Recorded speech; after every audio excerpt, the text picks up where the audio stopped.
अस्सलामुअलैकुम दोस्तों, मेरा नाम है नोबल मेंटोर और आज हम देखने वाले हैं कि हम कैनवा के अंदर पीएचडी कैसे अपलोड कर सकते हैं। तो स्टार्ट करते हैं अपनी वीडियो। सब्सक्राइब करें नोबल मेंटोर को और बेल आइकन को दबाएं इन्फॉर्मेटिव वीडियो सबसे पहले देखने के लिए। तो गाइस, सबसे पहले मैं अपनी स्क्रीन शेयर कर दूं। तो ये मैंने अपनी स्क्रीन शेयर कर दिया। तो हम सबसे पहले चले जाते हैं फोटोशॉप में और सबसे पहले हम पासवर्ड पीएचडी बना सकते हैं। सबसे पहले आपको मैं दिखाता हूँ।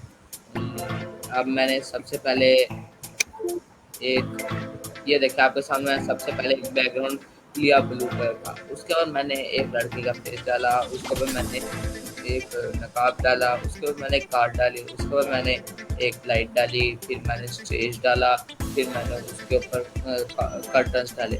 तो आपके सामने ये सब कुछ मैंने अलग-अलग डाला है। तो अब हम इसे पीएचडी में एक्सपोर्ट कर देते हैं, मतलब सेव कर लेते हैं। तो मैं इसे डेस्कटॉप के ऊपर कैनवा कैनवा पीएचडी के नाम से सेव कर देता हूँ और यहाँ मैंने इसे सेव कर दिया। तो ये हमारे पास सेव हो चुका है। मैं इसे बंद करता हूँ। अब सबसे पहले आपने आ जाना अपने कैनवा में। यहाँ आपको अपलोड का ऑप्शन दिख रहा है, आपने इधर जाकर ब्राउज को क्लिक कर देना। इधर आपने जो पीएचडी आपने उसे सिलेक्ट करना है और यहाँ से आपने उसे सर्च कर लेना है कैनवा पीएचडी। यहाँ से सिलेक्ट करके ओपन कर लेना। ये देखिए आपके पास पीएचडी।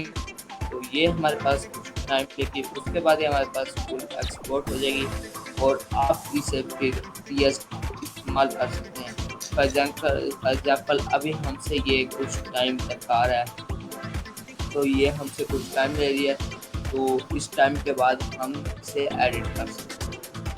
तो फॉर एग्जाम्पल जैसे फोटोशॉप के अंदर हमने सब कुछ अलग अलग रखा, तो इसके अंदर भी सब कुछ अलग अलग रखा। आज की हमारी वीडियो यहीं खत्म होती है। मिलते हैं अगली वीडियो में, तब तक के लिए अल्लाह हाफ़िज़।